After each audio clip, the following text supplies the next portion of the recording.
the best advice is you can't split it. That's the reality of it.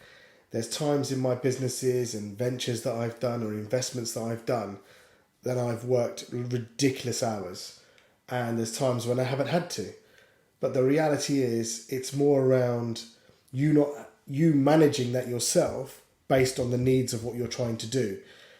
Now the problem is that you're going to have family and friends around you that are going, oh, you work too hard and you're doing too much. What you really need is people around you that understand what you're trying to do. That's the key. Having not even like-minded people, but people around you that understand what you're trying to do. So when your phone is ringing at 10 o'clock at night and it's work and you're going, babe, wife, I've just got to grab this. She goes, no, I get it. And that's the difference. Let me ask you this. What makes you an entrepreneur? Or have you just jumped on something and you think it's a great idea because someone else is doing it? Being an entrepreneur is doing something different. It's thinking outside the box. Or have you just gone, well, I saw John, Paul and Peter do it, so I'm going to go and do it. That's not being an entrepreneur. Being an entrepreneur is having the vision, the balls, and doing something different. The other one is called being a hustler. Hustling is great. You can hustle for a living, whatever you do, but let's not get it twisted. There's two different things. But if you're a young entrepreneur, the top tip is, if you're a genuine entrepreneur, be prepared to fail and be prepared for the knockbacks because they will be coming thick and fast. This is going to upset a few people, but the reality is it was a great feeling. It was good. I enjoyed it. I like it. It's a great car. But I think I've lost the main buzz of cars, of new cars. I know you're going to go, oh, you're spoiled, you've got lots of cars. But I don't, at my age now, I'm not sure it's giving me that buzz. I think my priorities are shifting, and they're shifting as I'm getting older. Simply put, it's a mess. So stay put, don't do anything. For me, I always fix my mortgages for 5 years, if not longer, if I can, and I'll continue to do so because I just like to know what I'm going to be paying. But it's a mess.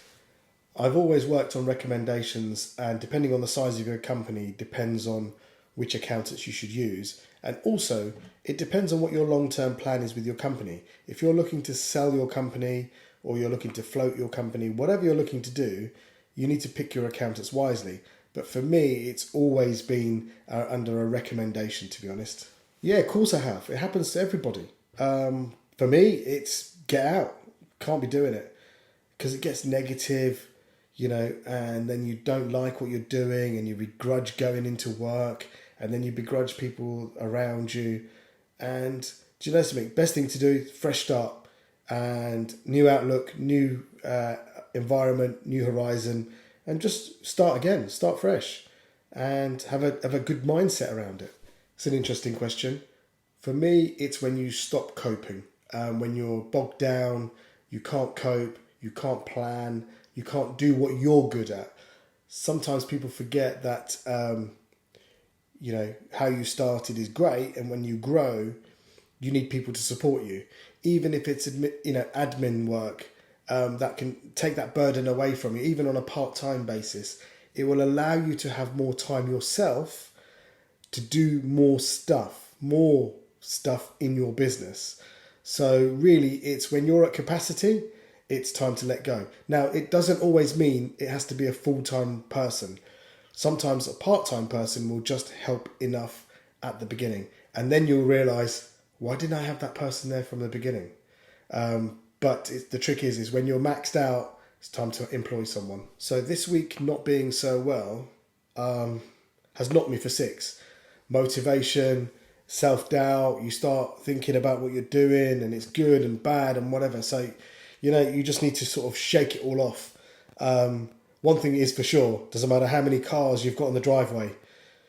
Didn't help me with my health this week. But on those days, I feel you just keep on going and, think of the positives.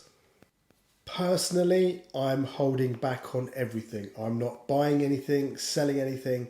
I'm just sitting. The markets, the watch market, the property market, full stop, is up and down. I think it needs to settle down. I think it's going to be another 6 months before you can actually see. This Christmas is going to be interesting.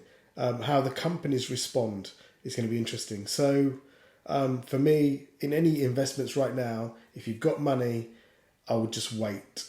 Believe it or not, I've got the same scenario because my son's 17 now. And I've narrowed it down to Corsa, Fiesta or Polo. I'm probably leaning towards a Volkswagen Polo. This actually happens to everybody, unless you're very, very lucky. Whether you're in the service industry and you lose clients and the markets change, or whether you're in a business where you're relying on other suppliers, things are always going to change. I think the reality is even though it's your fault or not your fault, it's irrelevant. The way you deal with it, it's the mindset, it's the attitude you have. It's too easy, to start the pity party. I think you just need to have a mindset of changing the way you think about dealing with it and trying to avoid it. And that's the best thing you can do. At the moment, I'm not selling the Turbo GT or the Urus. I think I need to live with them for a little bit longer and then I'll decide. A company called Keith Michaels, and I've used them for about 20 years. So yeah, Christian Wheatley at Keith Michaels does all my car insurance, has done for many, many years.